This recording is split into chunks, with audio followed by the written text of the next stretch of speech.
Zombies on Your Farm, written by Schild. Chapter 4, Defending. Shove an apple in my mouth and roast me on a spit, Applejack exclaimed, gazing through the darkness and mist at what was approaching us. It's plumb terrible. There's more of 'em here than there are Coltorado beetles on a potato. While keeping my eyes on the distant panorama, I stared unblinkingly at the confirmation of her words. The southern orchard stretched out in front of the farm, its trees already free of apples. The whole area was illuminated by torchlights, and nearer to its border, the first ranks of the undead were becoming visible, arranging themselves into a wedge formation to storm our gates. Since a large part of them were still milling around in the depths of the thicket, merging into a single mass, it was impossible to make an accurate count. But there were clearly more of them than before. The first of them had already stepped onto the path, which stretched from the farm's exit, extended almost 100 meters to the south, and then, where the apple orchard began, turned to the left, making a hook along the eastern edge of the farm towards Ponyville. And now, as they were getting very close, a sharp gust of the chilling graveyard wind hit us, accompanied by an otherworldly undulating whistle that instantly reached its climax before gradually subsiding. This marked each wave of their attack, as if it were the breath of death they carried. Sometimes, I would wake up from this eerie whistle in the middle of the night, haunting me in my fitful dreams. There they are, a horde of walking rot, the degenerates of what was once life, craving to turn anything they could get their hands and teeth on into their likeness. They were all humanoids, yet bore little resemblance to humans, grotesque midgets about 1.5 meters tall, all with the same hideous faces frozen in a look of astonishment, as if they themselves were shocked to have crawled out of their graves. They seemed to be mass-produced, which might explain their sheer numbers and sameness. Some of them wore plain clothing with identical ties and nothing more, others had outdoor boards strapped to them like armor, the third donned buckets or traffic cones on their heads, and the fourth, the particularly tall and robust-looking ones, were clad in rags and wielded clubs, likely acquired in the Everfree forest. Some of them held torches in their twisted fingers, which frightened both me and my friend, especially. It's amazing that they didn't accidentally set the southern orchard on fire during their march, but on the farm's grounds, such a thing could very well happen, and it happened before. This thought, coupled with increasing tension, prompted me to start doing something just as our plants made themselves known. The cabbages we had planted outside the gate on both sides in 2 rows simultaneously waved their stems, and their heads, now improvised projectiles, flew toward the advancing zombies. What used to be food had become our catapults. Finally, the adrenaline inside me overcame the paralysis, and I quickly took the bow off my shoulder to join in what the plants had already started. In a second, my quiver was 1 arrow shorter. I had never shot a bow before these dreadful events. However, the walking dead were advancing on us in such a massive horde that I didn't need to be a Sherwood archer to hit the target. The arrow had lodged itself in one of them, knocking his arm from its fragile joint, just as I reached for the next arrow. It was at that moment that my companion called out once again, "Wait on the shootin', cowboy," she urged. When I cast my gaze upon her, she pointed with a hoof at the gate. "While there's still time, we gotta plant your cabbages by the fence." Surveying the length of the fence and then looking up at the approaching zombies, I quickly assessed the situation. These creatures were moving slowly but surely, marching with an uneven, swaying gait. For now, the garden cabbages managed to impede their front lines, and soon the corn planted to our left also joined the fight. Well, it truly was our last chance to defend the approaches to the missile plants. "You're right," I sighed, hanging the bow back on my shoulder. "Let's go." We hurriedly made our way down the slope past our last line of defense, heading towards the fence that separated our yard from the encroaching chaos and death.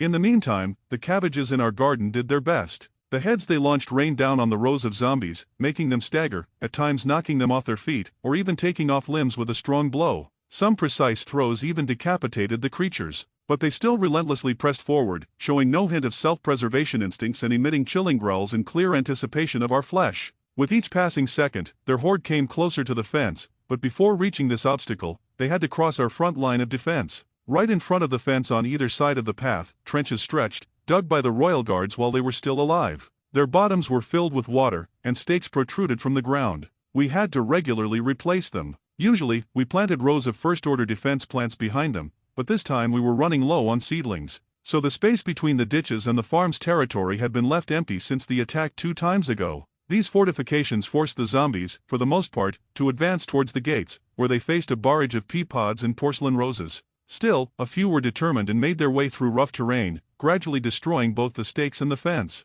Cabbages flew through the ranks of the undead, along with them came large corn kernels. However, for every fallen creature, another 5 emerged to take its place. While our flora could handle regular zombies with ease, those who had taken protective measures were more challenging to defeat. These well-protected zombies led the assault, serving as shields for the others. They advanced toward us like a battering ram, threatening to level the entire farm and leave no one alive, from us to the last chicken. Occasionally, as I watched some of them getting closer to the ditches, I tried to act faster. Choosing 2 spots from each end of the rows of cabbage, I dug a couple of holes right in front of the fence, in the part that extended to the right of the gate, expecting that some zombies would crawl through here. Then, I planted 2 seedlings in them, given to me by the ginger pony, after which she watered them with her hefty watering can of solar water, which she had to carry with her in her teeth, and the miracle that was already familiar to us happened. Instantly, both vegetables grew to the size comparable to the average height of the zombies, and from their bases, 2 stalks extended, twisted at the ends like fists. Their newly emerged eyes immediately began searching for their first victim who required having some rotten teeth knocked out. "Oh, yes," I muttered, seeing the result of our first planting. "We've been missing something like this all this time." "Yup, I reckon they'll give them weirdos a good old wallop in the belly," Applejack said, mesmerized by the size of the cabbage's fist-like stems. However, our impression quickly faded when the zombies suddenly howled loudly. They were extremely close, and there was very little time left for the final preparations. "Alrighty, let's mosey on and start a-doin'. Ain't a moment to dilly-dally and gawk." Silently concurring with her, I followed as she headed briskly toward the gate, which had no wicket but was blocked by piles of crates holding various hefty junk. We repeated the process on both sides, and within a couple of minutes, there were 2 more bok choy standing guard at the gate. Meanwhile, the thinning crowd of zombies was narrowing down the path, preparing to pass by the ditches, while some others were trying to force their way straight through them. Just then, the peas came into action, forcing us to hunch over considerably to avoid friendly fire, especially me. With dull pops, the peas literally spat their kernels out of their pods, launching them at the zombies like bullets. Following them, the roses, positioned slightly behind, also joined the attack. Twirling their blossoms, they shot their petals at the enemies like discus throwers, and as they hit the undead's rotting flesh, they embedded themselves, much like shurikens. The plants were hitting the incoming zombies with everything they had, taking down one after another and leaving dozens of motionless bodies on the approaches to the farm. Nevertheless, there were still at least 50 creatures closing in on our section, and they were just a stone's throw from the fence. Seeing that the moment of close combat was near and inevitable, I tried to dig the last hole in front of the left rows of the cabbage patch with a sense of urgency. The shovel in my hands was almost trembling from the tension, and in my haste, I unintentionally scooped up the earth in 2 small portions. While I did my part of the work, AJ was watching what was happening. When the first zombies crossed the ditch's depth, starting to crush the stakes, her anxious gaze darted to me, catching me nosing around in the dirt. "Why in the hay are ya poking around over there?" she nervously exclaimed, moving closer to me. "Let me handle it." Having snatched the shovel from my tense hands, she quickly dug a fairly deep hole in just 2 or 3 sharp movements. Strangely enough, she managed this task faster than me with her teeth and hoof. Not wanting to be the weak link in our duo, I immediately pulled a seedling from her saddlebag and placed it in the depression as soon as the pony and the hat spat out the tool to the side, then quickly scooped the excavated soil back. Before she took the watering can, our gaze lifted, and we discovered what plunged us into a moment of stark horror. The first zombies had squeezed through the stakes, and while the others proved duller, attempting to uproot the obstacles, these lunged forward, aiming to shorten the distance of a dozen meters that separated them from the fence. "Quick, get the can," I urged my friend, while I instinctively snatched an axe and prepared for the worst. Applejack was just as quick-thinking as I was, so she rushed to the watering can the moment I called out. Equally swiftly, she returned to the seedling and watered it, even though the first creatures were getting very close. In just a few seconds, one of the zombies would attempt to climb over the fence, causing my fingers to grip the axe handle tighter. But at the last moment, I was distracted by a golden glow illuminating the ground in front of me. Instinctively, I and my friend stepped back.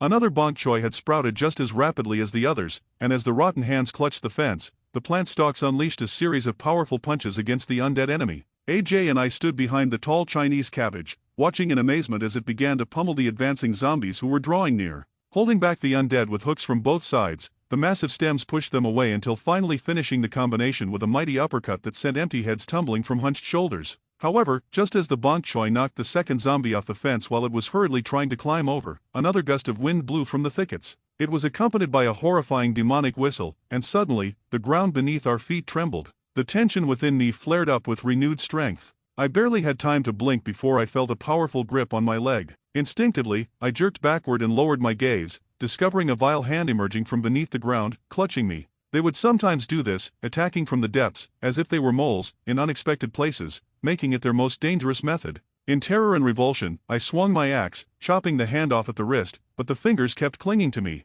Stepping back, I frantically kicked, and fortunately, the wrist detached like mud from my pants. However, it wasn't the end of the skirmish. Even with one hand missing, the zombie burst from the ground up to its chest and immediately reached for me with its other hand, but it received a blow to the head from my axe. In a fit of rage, I struck its empty skull several times, splitting it in half, putting an end to its attempts to seize me. But in that moment, I was caught off guard by an attack from behind. Something grabbed my coat's collar, adorned with artificial fur, and yanked me backward. I tumbled to the ground, and as I opened my eyes after landing, I instantly saw the ugly face of the undead looming over me. My hands seemed to act on their own, positioning the axe horizontally against its limbs, which reached for my neck. Leaning on the axe's handle, the zombie pushed against me with a force I couldn't overcome. But before he could press the weapon into my chest, help arrived. I hardly had time to process it when I saw before my eyes the ginger hooves that effortlessly removed the head of the creature attacking me. The pressure immediately eased, and I hastily pushed the lifeless body off me. As I propped myself up on my elbows, I noticed Applejack nearby, breathing heavily from the tension. Another decapitated zombie lay on the ground next to her, alongside a lasso.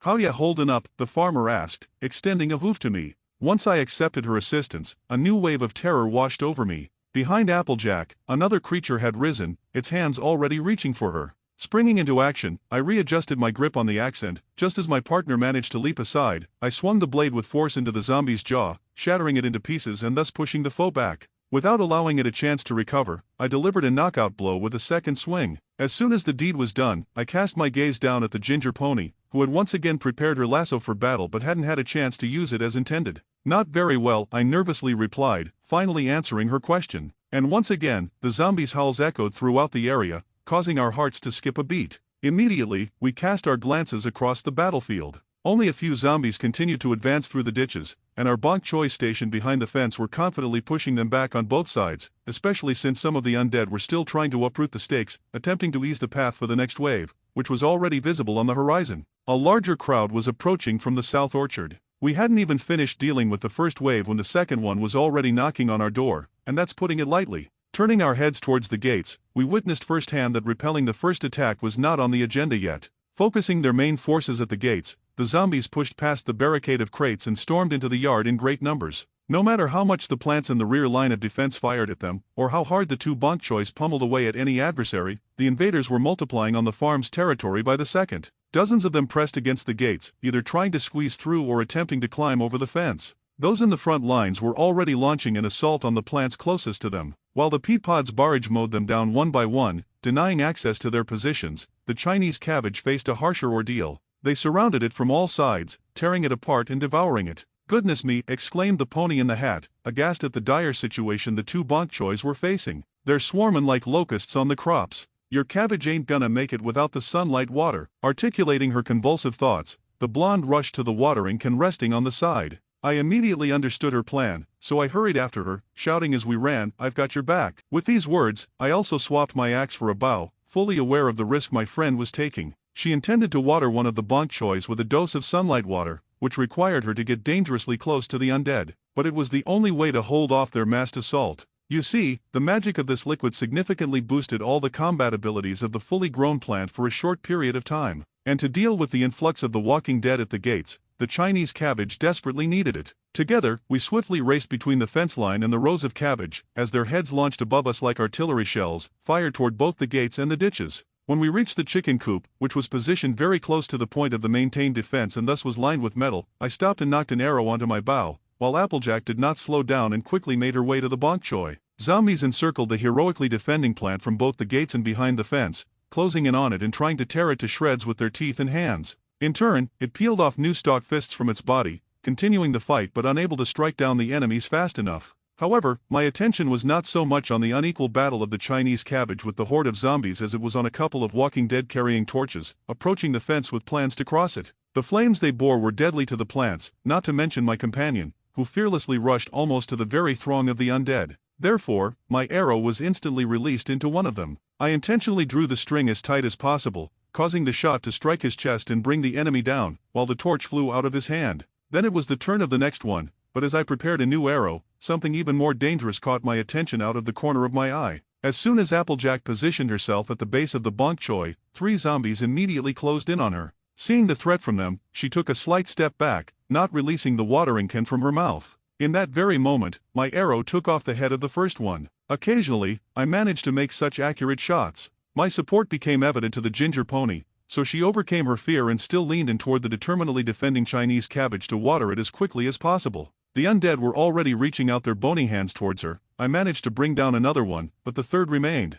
I was about to put away my bow and rush into close combat with the axe in my hands, and the farmer, it seemed, was about to step aside. And that's when the sunlight water finally kicked in. Bathed in a golden, magical aura, the bok choy suddenly began delivering strikes of unprecedented strength with lightning speed. It seemed that a multitude of stockfists were sweeping in all directions, crushing zombies right and left. The one that intended to harm my friend instantly lost its empty head, which flew toward the barn walls. In an instant, a couple dozen zombies fell, which slightly eased the pressure on the gates, albeit temporarily. New Walking Dead were already coming, unwilling to give us or our plants any respite. One of the zombies with a torch, who had fallen while crossing the fence, dropped his tool, and the flame from it spread to the short grass growing under the nearest fence post. Again, we risked losing our barrier. At the same time, some of these creatures, advancing on the borders of the cabbage patch, began to break the bars that blocked their path. In any case, allowing a fire was extremely dangerous, which prompted me to take action. I hurried over to Applejack, who remained at the gates, and continued to shoot arrows at the approaching enemies while on the move. Although missing at this distance was nearly impossible, shooting the undead with a bow was still inconvenient. Oh, if only I had a good old Winchester at hand. It's too dangerous to stay here, I declared, approaching the pony. In the meantime, she hurled an explosive apple into the ranks of zombies, which filled her saddlebag. The explosion that followed my words scattered a dozen zombies in different directions. Run for the logs and prepare for the next stage of defense. What bout ya? I'll put out the fire, I replied, nodding toward the flames spreading in the grass under the fence. Assessing the situation, the farmer objected, nope, let's tackle it as a team. I am keepin' watch over ya now. Briefly nodding to her, I rushed to the well where we had several buckets of water prepared for such occasions. Perhaps I shouldn't have doubted for a moment that she wouldn't leave me alone on the front lines. Remaining by the gates, she pulled 2 explosive apples from her saddlebag, bit off the stems with her teeth, and tossed them into the air, striking each with her hind hooves, sending them into the horde of zombies. Her strikes were remarkably accurate, as she had honed this skill by playing buckball, and the projectiles she launched repeatedly toward the undead apart with powerful explosions.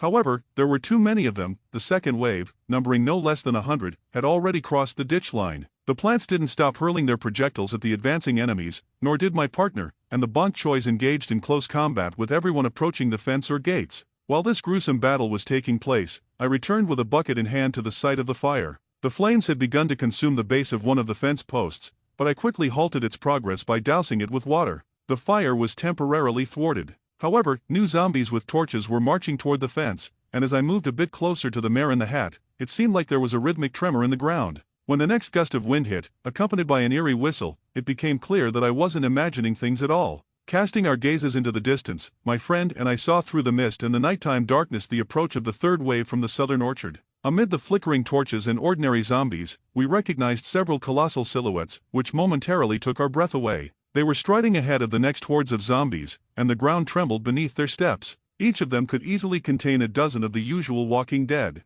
In the light of the torchbearers walking beside them, we could already see that they carried their heavy weapons in their hands, telephone poles or trees torn out by the roots, which had previously crushed more than one plant. These were particularly gigantic zombies, as if resurrected corpses of ancient Nephilim, even less resembling humans than their smaller brethren. We referred to them as gargantuars due to their unimaginable size. Such giants appeared only in the final waves of the attack, and not always. Typically, there were at most 2 of them for the entire horde. But now we were witnessing 6 of these monsters heading towards our farm. They were followed by an entire sea of zombies. At the sight of them, I involuntarily swallowed hard and dropped the empty bucket to the ground in confusion. Darn it, I exclaimed. These, for heaven's sake, are gargantuars, yup, and a heapin' bunch of 'em. Applejack was equally astonished. When she and I nervously exchanged glances while the plants were trying to prevent the zombies from entering through the gates, she added, oh, feathers on the goat. What in tarnation are we gonna do with 'em? I don't know, I admitted. At that moment, another undead head rolled out of the gate, taken down right at the threshold.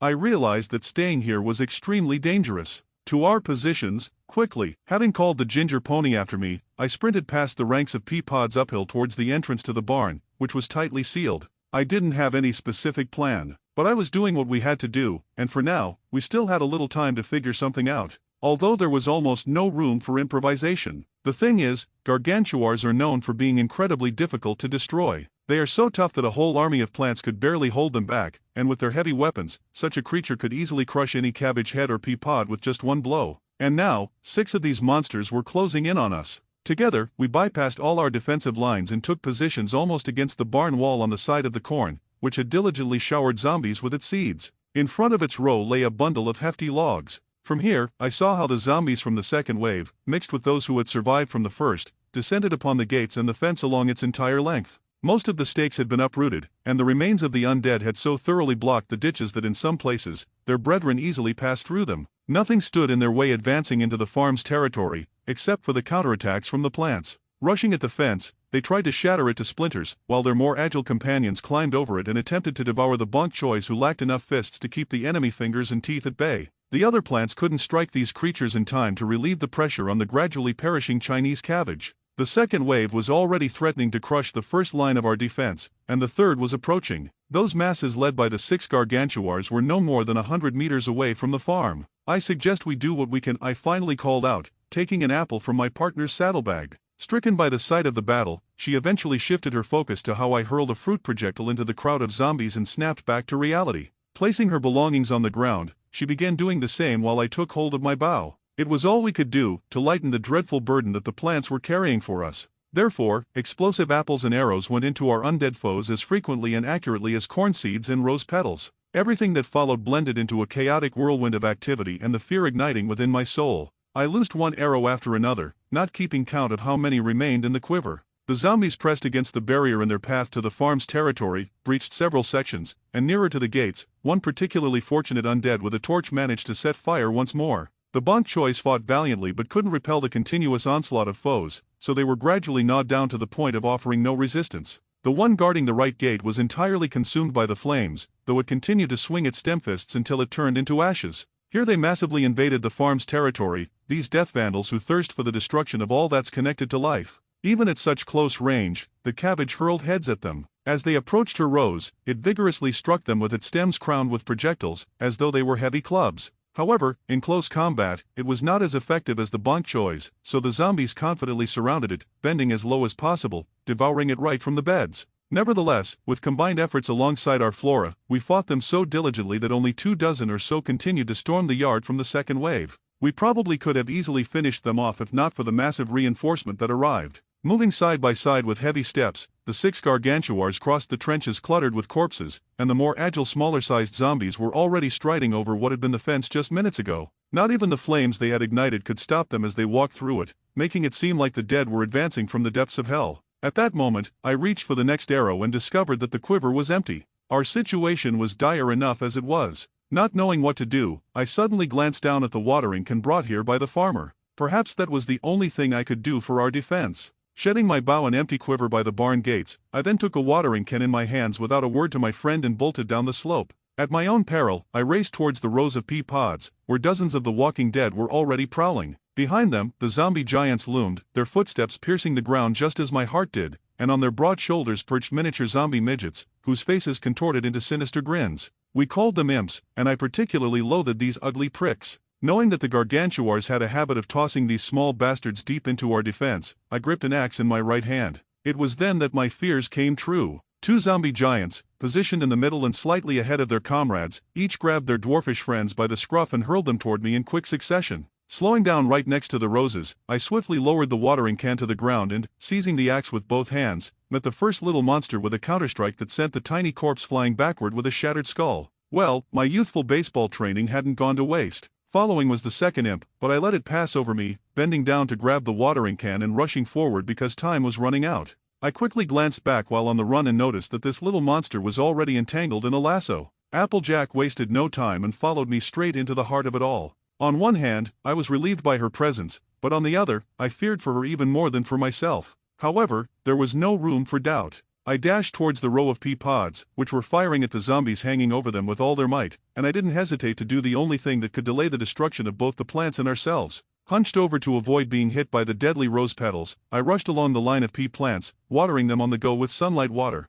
I moved so close to the zombies, who had already started feasting on these plants, that it seemed like they could reach me with their decaying, contorted, yet very strong arms. Only the pods separated me from them. Fortunately, they didn't pay any attention to me, as they were preoccupied with close combat against the peas. When I covered the entire length of the line, one plant after another gave them their strongest fight yet. In the blink of an eye, the peas significantly increased in size and unleashed a torrent of fire on all the zombies surrounding them. Like machine guns, they shot a hail of their kernels, instantly scattering dozens of walking dead on the line engulfed in flames by the gate. And when the pods finally calmed down, returning to their usual state, I saw something that greatly surprised and inspired me. Behind the crashed crowd that fell to the ground, two gigantic carcasses collapsed, visibly battered by numerous blows, and their huge heads tumbled from their broad shoulders. Having endured several accurate hits from apple grenades and now experiencing the torrential fire of peas, the first two gargantuars fell. However, my emotional lift lasted only a couple of seconds. Through the flames, devouring the fence and the gate, 4 other zombie giants invaded the territory, accompanied by dozens of ordinary undead,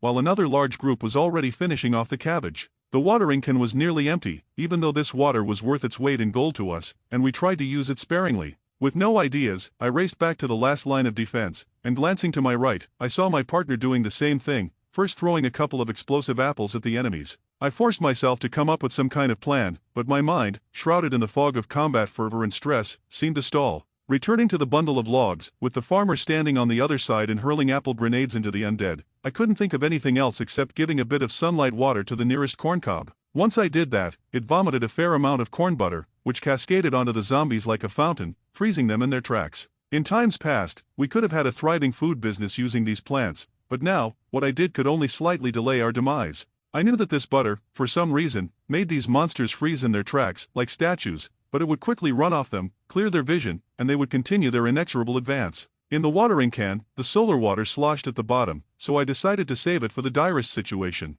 Leaving it in place, I raced over to Applejack, who was relentless in hurling explosive apples. Now I could only assist her in this task, and fortunately, we still had enough of these projectiles. However, they were not eternal either. "It's hopeless, Sugarcube," the farmer said with a tone of doomness after making another throw. When her wide, terror-filled emerald eyes turned to me, my heart skipped a beat. "Just keep hitting them, and let come what may," I declared in desperation. Then I took an apple grenade from her bag and returned to the battle. We continued to hurl our projectiles at them, and the plants didn't stop doing the same as before. But the effect of the corn butter soon wore off. The carnage resumed with the same intensity, and dozens of zombies quickly swarmed the pea pods. At the same time, other, smaller groups of them finished off the last of the cabbage, consuming many of its heads and smashing others with clubs. Some fell victim to the fire, and a couple of the walking dead even tried to get into the chicken coop. Luckily, we had the foresight to fortify it with a metal covering, mainly using the doors from safes and ovens we scavenged in the abandoned Ponyville. The pea pods resisted the zombies to the end as they gobbled them up, encircling them on all sides. However, all this commotion lasted until the gargantuars arrived for close combat. As they approached our plants, they easily crushed them with their heavy weapons, instantly suppressing any resistance. With each of their strikes, the very earth shook, and I felt somewhat uneasy witnessing the death of our defending flora, foreshadowing our imminent demise. Despite their losses, the plants diligently fought these creatures, setting an example for us. Tacitly agreeing to hurl apple grenades at one of the giant zombies, we miraculously managed to destroy it after probably 10 or more throws before it brought its telephone pole onto the last pea pod. Smaller zombies, who had merged into a common mass after ravaging the cabbage in futile attempts to get into the chicken coop, perished along with it. But there were still too many of them, and only 9 roses and 5 corncobs separated them from us. That was the entire cost of our lives. I won't hide it, panic was welling up inside me uncontrollably, even though we were able to crush another gargantuar. The assault on the roses was as massive as on the peas. Our apple bombs flew at the next gargantuar, and at some point, the explosion showering him tore off the arm that held a hefty wooden log. Due to this, as he approached the roses, he grabbed one of them with his surviving limb and effortlessly uprooted it from the ground, then devoured it like cotton candy on a stick. However, before he could toss away the remaining root, another barrage of corn knocked off its enormous head from his shoulders. The little imp hanging on his back fell to the ground and continued the onslaught along with the rest of the zombies. Attacked by a multitude of zombies, the roses closed their blossoms to be more protected from their teeth and claws, only opening them to hurl another petal at them. They held up more resiliently under the onslaught than the peas, allowing us to maintain our position not for the first night, but everything changed when 2 remaining zombie giants joined the fray. It was especially painful for me to watch the demise of these beautiful flowers. What I once gave to Applejack was now perishing under the march of barbarism and death. The 2 gargantuars broke through the center of the line and started crushing the roses on the flanks, while other zombies rushed towards us, growling menacingly. They were only about 24 meters away from us. It was time for the final card. "Cut the ropes," I ordered, grabbing the axe and rushing to the opposite end of the logs. "Come on, AJ. Let's kick them out." Quickly figuring out what to do, the ginger pony pulled a knife from her saddlebag and skillfully cut the rope that held the logs on her side. At the speed of the wind, I raced to the other end and, in one sweep, severed what was holding them from that side. When I returned a little back and sharply chopped the rope securing the center, the pony in a hat, who had arrived there, kicked the logs with strong hind legs to give them greater momentum, and they rolled down the slope towards the zombies. Our calculation was correct. These hefty pieces of wood knocked the walking corpses off their feet, easily broke their limbs, ground their rotten flesh to bits, thus halting the attack. The fun ended when the logs reached the gargantuars, who had just finished with the roses. Striking their legs, they came to a halt as if colliding with mighty columns. While our trap disabled a couple of dozen zombies, it didn't save the situation. Half a hundred of Walking Dead were still advancing towards us, accompanied by two giants whose hands immediately made a throw, and two imps flew out towards us. I prepared to resist them, but at that very moment, the corn came into play just in time. Both midgets were knocked out of the air by its seeds. However, the last line of defense couldn't hold back what was approaching us like doom. We finally lost. Let's skedaddle from this mess. Applejack screamed in fear and rushed away, unable to bear the sight of the impending death. I followed her, not at all eager to stay here. Only the corn remained to defend this section of the fallen defense, unable to escape. Running away from the enemy attack line, we circumvented the inner fence surrounding the porch in front of the house entrance and stopped, as if intuitively realizing that there was nowhere for us to run. Only at that moment did I notice that I was holding a watering can, which I must have grabbed automatically as I ran past. Looking back, I witnessed the undead attacking the corn. They were second-line plants, and they had no business being on the front. Their fate was sealed. "They won't last long," I stated emotionlessly, to which the ginger pony exclaimed in horror, "What in tarnation are we gonna do? Did they win?" Applejack's world was crumbling, and it was evident in her vacant eyes, with meager tears welling up. She had already endured much in the past few days, not having seen her family for a long time, uncertain of their fate. And in this moment, her farm was perishing before her.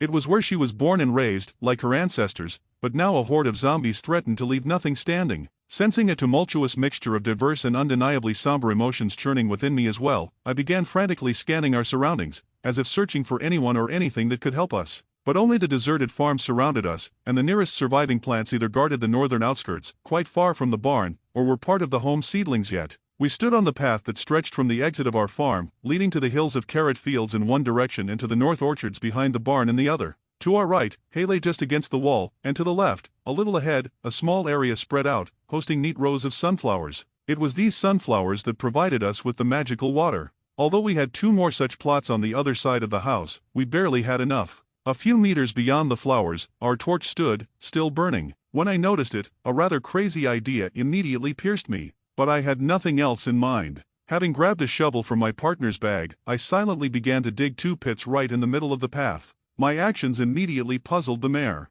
"Hey, what are ya doin'?" "I have an idea," I replied firmly. "But you definitely won't like it." "What is it?" the blonde asked right away, either fearing my explanation or eager to get on with it. I pointed to the flower beds and began to expound. "These flowers must be as flammable as their water. If we manage to lure those creatures onto their beds, watering them beforehand with the watering can, and then drop our torch on them, they will all burn in its fire. That's all we can do." As expected, the farmer's eyes nearly popped out of her head at my plan. Before she regained her ability to speak, I quickly dug the second hole. "Are ya plumb loco?" she hissed incredulously. "Y'all sayin' we turn our yard into a dang fire? Wanna set the whole farm ablaze?" "Maybe we'll get lucky," I dryly remarked, planting the last two bok choy seedlings in the holes. Once I finished with them, I stood up straight and presented the ultimatum: choose, either we take the risk of losing the farm, or the farm will definitely lose us. Without waiting for her answer, I started watering the Chinese cabbage from the watering can. As soon as it grew, the zombie moans brought the apple pony out of deep thoughts.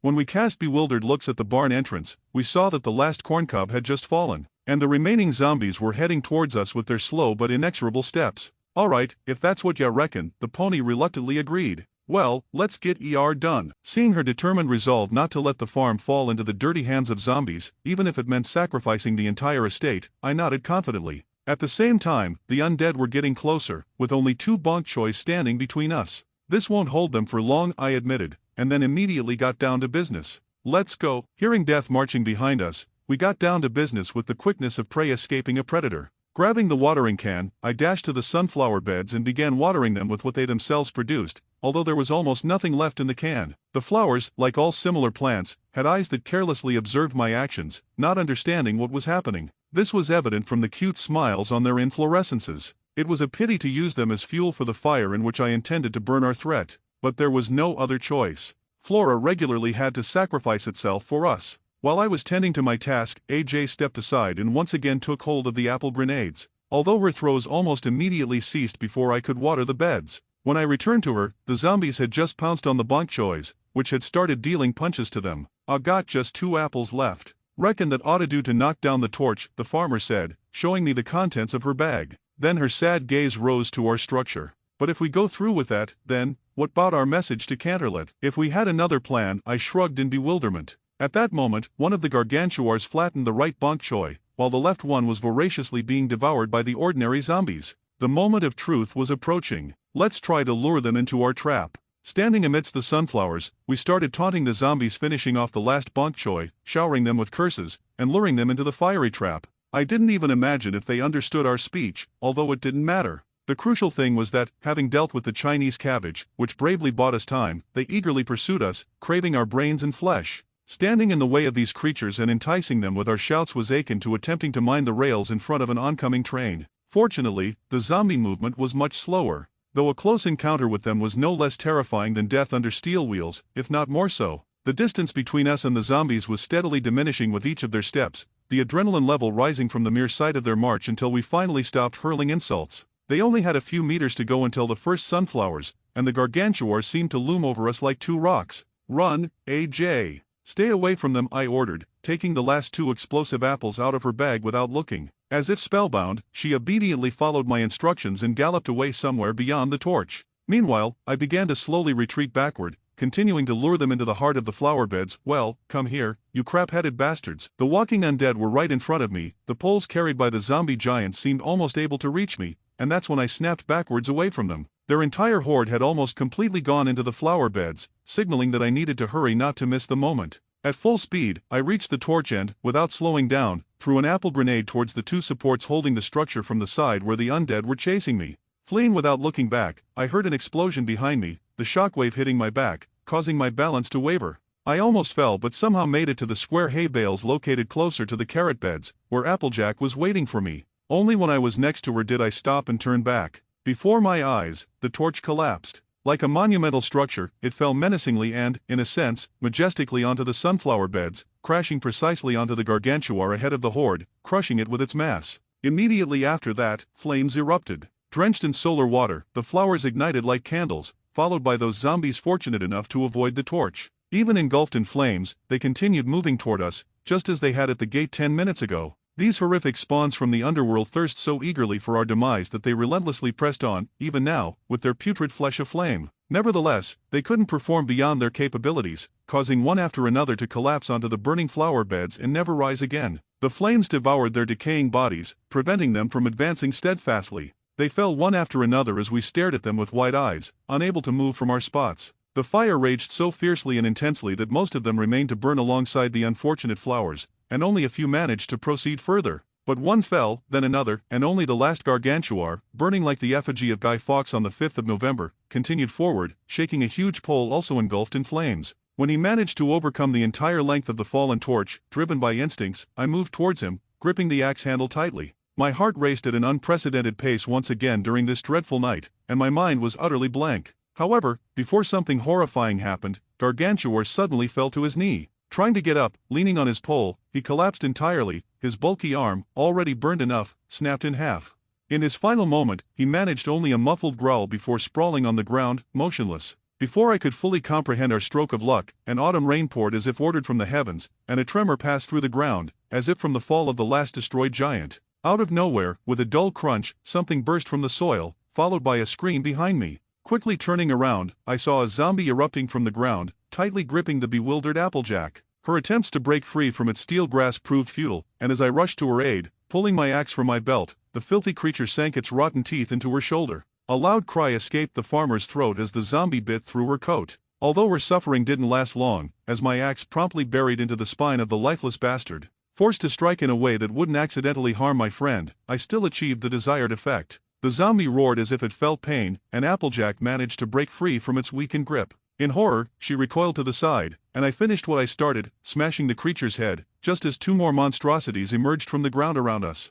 Feeling the fury from their persistence, I leaped towards the next one behind me with berserker rage and a wild grin, swiftly decapitating it before it could grab me with its lifeless hands. But the third one managed. Its crooked fingers grasped the collar of my overcoat and with unprecedented strength brought me down to the ground. Landing on my back, I saw above me the madly staring eyes of the undead, whose hands reached for my neck. I tried to resist, but after a couple of seconds, our struggle resulted in his peeling nails, generously adorned with serrations, scratching a mark on my cheek just below the eye. I lacked the strength to push him off me. Like all zombies, he was very strong until it all resolved as if by magic. A rope lunged onto the head of the walking dead, tightened around its throat, and pulled it backward. It was Applejack, not leaving me alone in trouble. Together, she and I wrestled this creature off me, and as I managed to rise a bit, my axe split the foe's head. It no longer twitched, just like all its numerous buddies, the threat had been extinguished. Still on edge, I began to feel my body succumb to exhaustion, my hands trembling from strain. Slowly, I sank onto the short, damp grass slightly aside from the vanquished undead. It became very quiet. Only the hiss of rain and the crackle of burning would disturb this sepulchral silence. Yet, it soothed the ears like nothing else. We prevailed, again, and at that moment, I could hardly believe it. On the other hand, my determination was as solid as ever. I don't know where these creatures come from. Perhaps it's some kind of magic or experiments by our mad scientists, or maybe a couple of freaks decided to fuck in a graveyard, accidentally awakening the dead to a semblance of life, initiating a zombie apocalypse that reached us. I don't know where it all started, but I know where it will end, here, on our farm, and we will exert every effort to ensure it stays that way. With these unspoken thoughts, churning in my mind in tandem with the adrenaline in my heart, I looked at Applejack, who was sitting right beside me. My partner was trying to catch her breath, as was I, and 2 streams of blood trickled down her shoulder. I knew that, contrary to the once common misconception, a zombie bite didn't turn the bitten into one of them. At least, this didn't apply to ponies. But anyway, neither I nor she emerged dry from the water, not to mention the plants. Yet, looks like you and I survived once again, I spoke, breaking the silence. My words sounded as if I still couldn't believe this fact. Yup, she nodded, in a weary state. Looks like we did. Neither gusts of wind with a cemetery howl, nor lifeless moans, nor even underground tremors. It truly was all over, the battle had ended, victory was miraculously ours. Finally, we met gazes, and within me, something special ignited, indescribable. I longed to see her eyes endlessly. I think she felt something too because, like scalded, we instinctively rushed towards each other, not even bothering to rise from the ground. In just a second, we entwined in the warmest embrace, the kind that could only warm our bodies and souls in the chilly rain and the insane night of our narrowly avoided demise. Our lives had just hung by a thread, and now the farm remained almost defenseless. Its front yard was ravaged, a fire burned nearby, not yielding much to the rain. But in that brief moment, we didn't care, nothing existed around us except our unity, expressed in a tight embrace. It was precisely this that had allowed us to survive all this time, the fact that we had each other. Experiencing this state not entirely consciously, I pressed Applejack to my chest, and my hand affectionately buried itself in her mane under the cowboy hat. "Ya just saved my hide, hup," Applejack suddenly remarked softly after a minute of silence. "Thanks, Sugar Cube." I slightly pulled her away from me and looked into her emerald eyes, full of the same feelings that blossomed in my soul. Oh, I loved that look of hers more and more. "What are you talking about, Jackie?" I shrugged, inadvertently calling her a name that, as she had told me, only her father used in the old days. How else would you have saved me? Thanks for watching, and if you enjoyed the video make sure to like and leave a comment and share it with a friend. See you all later.